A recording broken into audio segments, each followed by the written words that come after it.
चरमपंथी आतंकवादी संगठन हमास ने इजराइल पर अटैक किया। एक के बाद एक 7,000 रॉकेट दागे गए हैं, तबाही आई है। उसके बाद फिर इजराइल ने रिटेलिएट किया और हमास पर हमला कर दिया। खैर, खबर सिर्फ इतनी नहीं है, हिंदुस्तान के लिहाज से एक बहुत बड़ी खबर सामने आई। जानी मानी फिल्म एक्ट्रेस नुसरत भरूचा को लेकर। नुसरत अंतर्राष्ट्रीय फिल्म महोत्सव में पार्टिसिपेट करने के लिए इजराइल गई थी और इजराइल से बहुत देर तक नुसरत के बारे में कुछ भी पता नहीं चला। लोगों ने संपर्क किया, मोबाइल फ़ोन नहीं मिला। इजराइल में कहाँ है नुसरत, पता नहीं चल पाया। लेकिन क्या नुसरत के साथ कोई अनहोनी हो गई है? सवाल बड़ा है। इससे पहले कि मैं नुसरत को लेकर के खुलासा करूं, कुछ चीज़ें आपके लिए जाननी बेहद ज़रूरी हैं। अप्रैल 2023 में अल अक्सा मस्जिद पर इजराइल के पुलिस वालों ने अटैक कर दिया। फिलिस्तीनी हमास इसकी वजह से भड़क गए। उनका ये कहना था, पवित्र स्थल में पुलिस वाले और वो भी हथियार लेकर के घुसे, कई लोगों को मौत के घाट उतार दिया। यूं ही हमारी ज़मीन पर इजराइल के लोग आते हैं, हम पर जुल्म करते हैं, ज़्यादती करते हैं। उसके बाद फिर इजराइल ने भी बदला लिया है। इजराइल के प्रधानमंत्री बेंजामिन नेतन्याहू ने पहले भी कहा था कि ये युद्ध है, हमास के खिलाफ युद्ध। आतंकवादियों को हम चुन चुन करके मारेंगे और किसी भी कीमत पर नहीं बख्शेंगे। पूरी दुनिया दो अलग अलग गुट में बटी है। हमास के साथ ईरान है, कतर है और तुर्की यानी तुर्की जैसे नेशन है। इनडायरेक्ट तरीके से चाइना और रशिया भी हमास के साथ में है। लेकिन 27 कंट्रीज़ ऐसी हैं जो इजराइल के साथ आकर के खड़ी हो गई हैं, क्योंकि इन कंट्रीज़ को ऐसा लगता है कि ये इजराइल की संप्रभुता की बात है, इनकी सोवरेनिटी की बात है, इनके अपनी ज़मीन की रक्षा की बात है। हालांकि प्रधानमंत्री नरेंद्र मोदी ने भी ट्वीट करके ये कहा है 12 घंटे पहले कि इजराइल के साथ या फिर इलाके में स्थिरता के लिए, शांति के लिए भारत पूरी तरह प्रतिबद्ध है। लेकिन क्या इतने भर में ही लड़ाई रुक जाएगी? नहीं, ये लड़ाई आज की नहीं है, ये लड़ाई कुछ दशक की नहीं है, ये लड़ाई 40-50 साल की नहीं है, बल्कि इस लड़ाई को सदी तक गुजरते हुए आ चुकी है।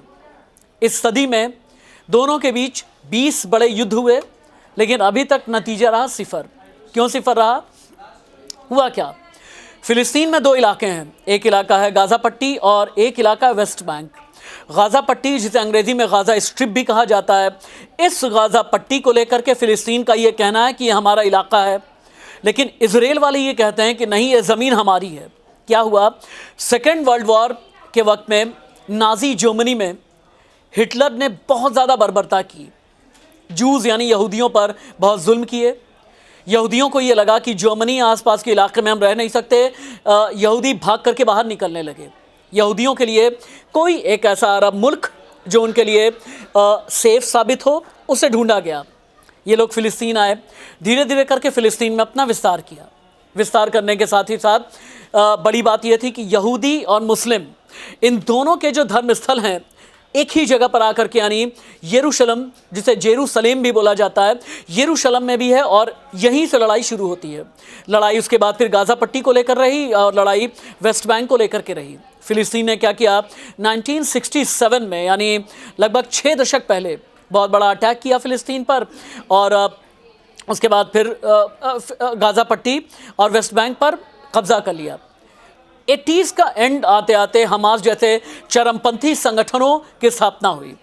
चरमपंथी संगठन काम करने लगे और न सिर्फ काम करने लगे, बल्कि इन्होंने फ़िलिस्तीन ही नहीं, बल्कि फ़िलिस्तीन के साथ साथ मिस्र जैसे या सीरिया जैसे मुल्कों में भी अपना विस्तार किया। मुस्लिम ब्रदरहुड वालों के साथ में मिले। ये रेडिकल्स अपने रेडिकलाइजेशन के बलबूते आम लोगों तक पहुँचे। उसके बाद फिर यह युद्ध, यह संघर्ष और भी ज़्यादा फैला। अप्रैल में, जैसा मैंने शुरू में बताया, कि अल अक्सा मस्जिद में फिर उसके बाद अटैक किया इजराइल ने। उसके बाद हमास वाले और भी ज़्यादा भड़के। उसके बाद 7 अक्टूबर से लेकर के अभी तक जो हुआ, ये सब कुछ आप जानते हैं। लेकिन हाँ, हिंदुस्तान के लिहाज से एक बेहतर खबर है। खबर ये, नुसरत भरूचा की टीम ने हमसे संपर्क किया है और ये बताया है मीडिया से संपर्क करके कि वो पूरी तरह सुरक्षित हैं। डायरेक्ट फ़्लाइट चूँकि इजराइल से यहाँ पर आ नहीं रही है, कनेक्टिंग फ़्लाइट के ज़रिए पहले किसी और मुल्क में जाएंगी नुसरत और वहाँ से फिर सेफ जोन में भारत में लैंड करेंगी। लेकिन खबर यह है, नुसरत भरूचा सेफ हैं, महफूज हैं। नमस्ते।